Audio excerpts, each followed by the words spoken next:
Tonight, there are signs President Trump will withdraw the U.S. from the Paris climate change agreement. Well, the president is insisting no official decision has been made yet. Sources expect him to pull the trigger soon, at least on some level of a withdrawal or renegotiation. All this occurs against the backdrop of an incredibly tasteless video and what appeared to be a typo in a tweet that then got a very strange follow-up at the White House. All of this is day 121 of the Trump administration. Chief White House correspondent John Roberts is on top of it all from the North Lawn again. Good evening, John. Brad, good evening to you. During the election campaign, President Trump promised to bring back American manufacturing and create jobs. The question tonight, can he make good on that promise and still stay in the Paris Climate Accord? In the Oval Office with the Vietnamese Prime Minister today, President Trump wouldn't tip his hand on which way he'll go on the Paris Climate Accord, but said a decision is imminent.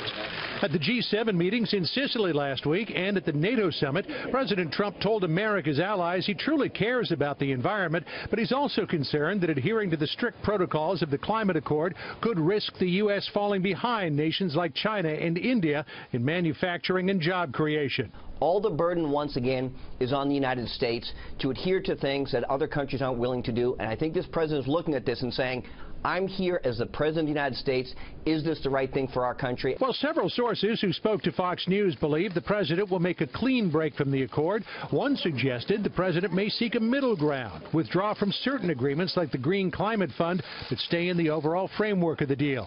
The possible nuance of a decision made no impact on Democrats. Senate Minority Leader Chuck Schumer tweeting, quote, "We must do all we can to protect our planet as well as our economic security. Withdrawing from Paris Agreement would put this in jeopardy." Even the president's allies warned against pulling out.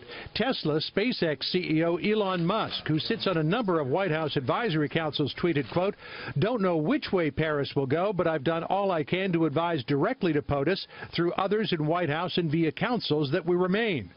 When asked what he'll do if the president withdraws, Musk replied, quote, "We'll have no choice but to depart councils in that case." The president today lashed out on Twitter, ripping comedian Kathy Griffin for a photo showing her holding a mocked severed head of the president. President Trump tweeting, quote, "Kathy Griffin should be ashamed of herself. My children, especially my 11-year-old son Barron, are having a hard time with this. Sick."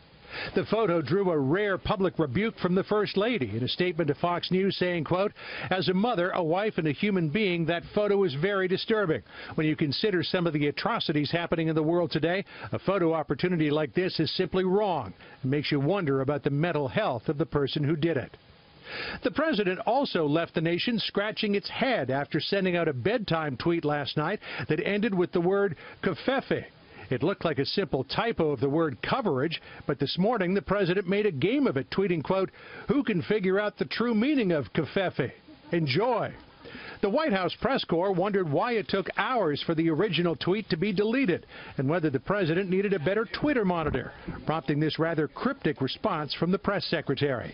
The president and a small group of people know exactly what he meant. The simplest explanation would have been that the president sent out a tweet with a typo and didn't notice it last night before he went to bed. But Brett, simple somehow rarely seems to apply here at the White House. And we still don't know, covfefe, the definition. There's no official definition, but there certainly are some creative ones out there on the internet. And definitely on Twitter. John, thank you.